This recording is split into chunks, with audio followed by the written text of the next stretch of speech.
How fast is the fastest F1 Esports qualifier?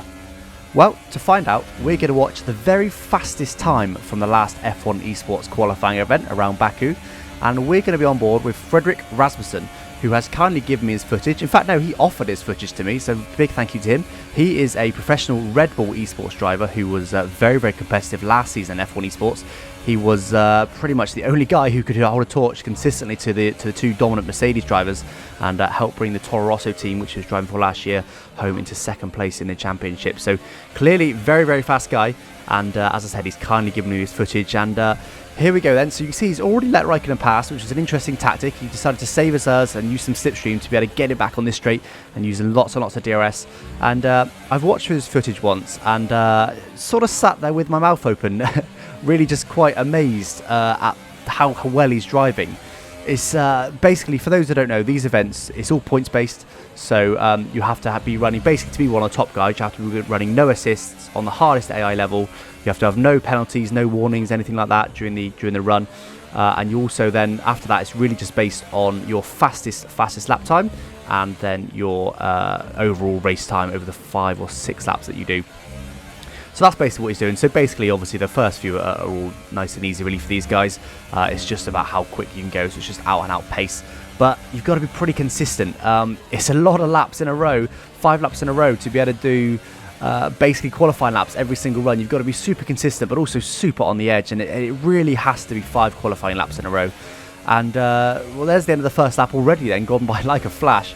As I said, we already got past Raikkonen, and looking on the minimap, we're already a fair way ahead of him. Looks like probably a second or two already ahead of Raikkonen, more than a second, probably, yeah, probably around 2 seconds. Awful lot of time already. And I did ask him about his setup.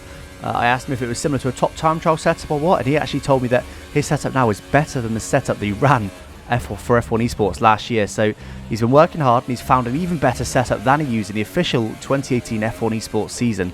And he said basically it's like a time trial setup, but it's got more rotation and it's more stable. So I'm not sure how those two things go together, but again, he's clearly been working hard on just perfecting the setup. So fair play to him. I didn't press it too much more than that. I didn't want to ask him exactly what the setup was, because of course he's not really willing to share that, and even if he did, I'm sure he wouldn't want to share it in the video. But anyway, let's have a look at his driving then. And he's already closing up on Sebastian Vettel up ahead. And just, again, it's just perfection, isn't it? It's just avoiding the curbs when he needs to like that. He needs to avoid that curb, but he's happy to be on that curb. And I tell you what, he uses every single millimetre of the track. You know, there's just nothing left. And I know some of you guys, there'll be probably already people in the comments saying, oh, he's cutting corners, it should be disallowed, which I always get on these sort of videos.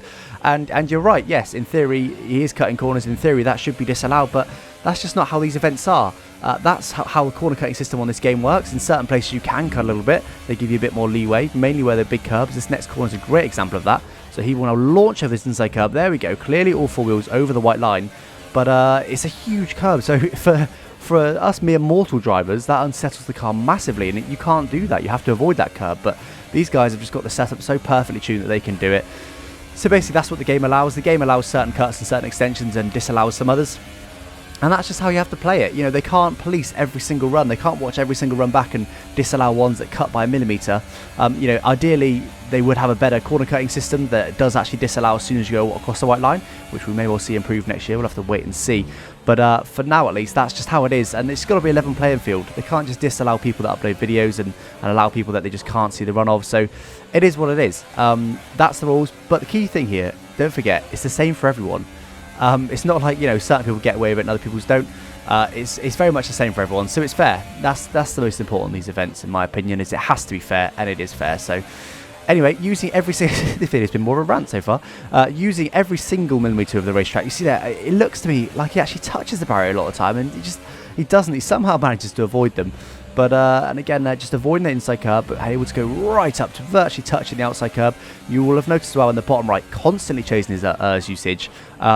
Just every single corner is just adjusting it here and there, and that's something I hope that they do improve for the next game, is that, you know, realistically what he's doing there is what happens in real life, but it's all automated in real life. They pre-program those sort of settings as part of the setup for the car. They usually have it all programmed before they even get to the track, and they know when's best to use the ERS, and that is what they do. They deploy maximum ERS at the start of a straight, and then none towards the end of a straight. What he's doing there is exactly what happens in real life. And we are now closing right up to Bottas then. Luckily, he didn't slow us down too much, so that's partly what these events are about, is just managing the traffic the best you possibly can. You see, he is actually 200ths up on his previous best there, but he is going to be slowed down a little bit by Bottas, I think, and he is hoping to get some DRS hitting and hanging in 7th gear for a long time. Clearly, he's found that's the fastest way to go, is just to hang in the gears for a little bit longer than the game perhaps recommends, opening his DRS. And you will see now Bottas behind us will retire. I think that is a scripted part of these events, that you tend to get those little scripted elements, and that is to emulate last year, isn't it, where Valtteri Bottas did retire almost on the same lap. I think his lap retirement was actually lap 48. So I reckon they put that in because they thought, people aren't going to be able to get to Bottas and overtake him. People might be able to overtake Vettel, and then we'll make Bottas retire to emulate last year. But of course, these top guys are just total aliens. They can just... It doesn't matter. They just overtake everyone, especially in a car as good as Mercedes. But yeah, so I go back to the as I said, they basically have to emulate what happens in real life, and what Freddie's doing here is pretty much what happens in real life. He is purple again there, first sector, fastest of anyone, 1100ths up, and he will be pushing hard now to try and see if he can get a fastest lap again. Part of your points at the end of this is based on fastest lap, so he'll be hoping to improve his fastest lap slightly on this run. And again, just taking so much speed through there, and I'm honestly amazed that he doesn't damage more wings or hit more walls. And I don't believe that he hits a wall a single time for this whole run, and just to thread it through these barriers at such speed, and just the car is actually sliding most of the time. It's seriously impressive. And again, just taking so much curb there, but just doing it perfectly so that he doesn't run into the outside wall. And I am always in awe of these guys. Every time one of these top guys sends me their run, I am always in absolute awe of what they've been able to do. It really is incredible to watch. Just to see them just float it through, particularly on a circuit like this one. You know, it is a street circuit, and you do have to thread it through the barriers, particularly in that castle section, the very tight section. You do have to thread it through there, and they just do it so well. And is he going to get another fastest lap? I suspect not without DRS. No, half a second off. That's how much the DRS and slipstream gives you. So I suspect he won't be getting a fastest lap now. His fastest lap for 39.115 probably will stand to the end, unless there's a back marker, but I don't believe. No, there's no back markers coming up. So yeah, I haven't mentioned as well, part of this event, of course, you do start. It's all scripted. You do start on lap 46, I believe it was, we started on, and everything's set, so all the conditions are set, your tyres and things. You can pit, but of course then you won't pass the event. I'm sure you guys already knew that part of it. But anyway, I'm honestly a bit lost for words as to what to say now about his driving, just because it's just, like, what is there, when it's so perfect, what is there to comment on? You know, if he's making mistakes, I can be like, oh yeah, he's made a little mistake there, he's locked up a bit, he's ran wide, and there's stuff going on to commentate. But actually, his driving is so perfect that there's nothing to say. I mean, all I've said is that he carries an insane amount of speed, tick, that he skims it through the barriers like that, and just carries so, you know, just threads it through the barriers is what I'm trying to say. Tick, I've said that. And then he manages the ERS. I mean, that is basically all he's doing. Of course, I've sold him massively short there, because there's a reason that he's the top guy, you know. He, very few people, in fact, in this particular event, nobody could do better than him. He, you know, he sort of makes it look easy. It does look quick. Of course, it looks really quick. But he does also sort of make it look easy because it's so perfect. You know, it's like when Sebastian Vettel was qualifying a couple of years ago, when they had the blown rear exhaust and they had an insane amount of rear grip. It looked really easy to drive just because there wasn't much correcting going on. It was actually easy because it had so much grip. But of course, there's a reason that he beat Webber, you know, consistently over the season, is because he's a great driver. And so we cross the line here now. And we'll get some of his points in just a second, but really insane run. Again, I just don't know what else to say. Just ridiculous. And here's a confirmation then of his points scored. And there you see clean race bonus, clean laps bonus, best lap score. Didn't use any flashbacks, of course. And then difficulty and assists, of course, the assists were all off, and difficulty was set to full. And that gives him a score of 140,000 points. Oh, sorry, 140,880 points.